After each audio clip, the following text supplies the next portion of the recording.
Час суда, или если переводить дословно название оригинала, «Те, кто убили Фахри», произведение нового формата – киноспектакль. По первым реакциям зала можно подумать, что на сцене легкая комедийная зарисовка. Детективные, а может даже и мистические нотки начинают доноситься до зрителя, когда один из персонажей на самый простой вопрос не дает прямого ответа. Официант.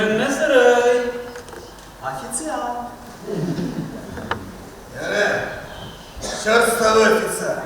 Автор оригинального романа «Чисто татарское убийство» и пьесы для спектакля Равиль Сабиров, он же Равиль Сабыр, причислил свою рукопись к жанру «не детектив». Работал он над ним с перерывами почти 15 лет. Произведение не документальная, история вымышленная, а не случайные совпадения нужны в первую очередь для правды жизни, уточняет писатель. Некоторые герои этого произведения, один в один они, конечно, не списаны, они тоже обобщенные образы, но некоторые истории с 90-х там присутствуют. И там даже есть названия группировок реальные.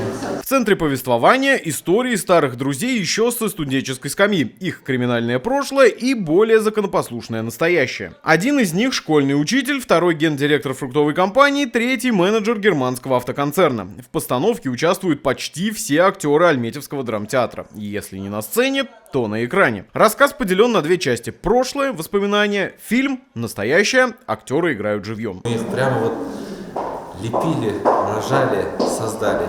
Скажем, мы там видим наших знакомых, всех наших знакомых. Это, в принципе, это спектакль про целое поколение конца прошлого века.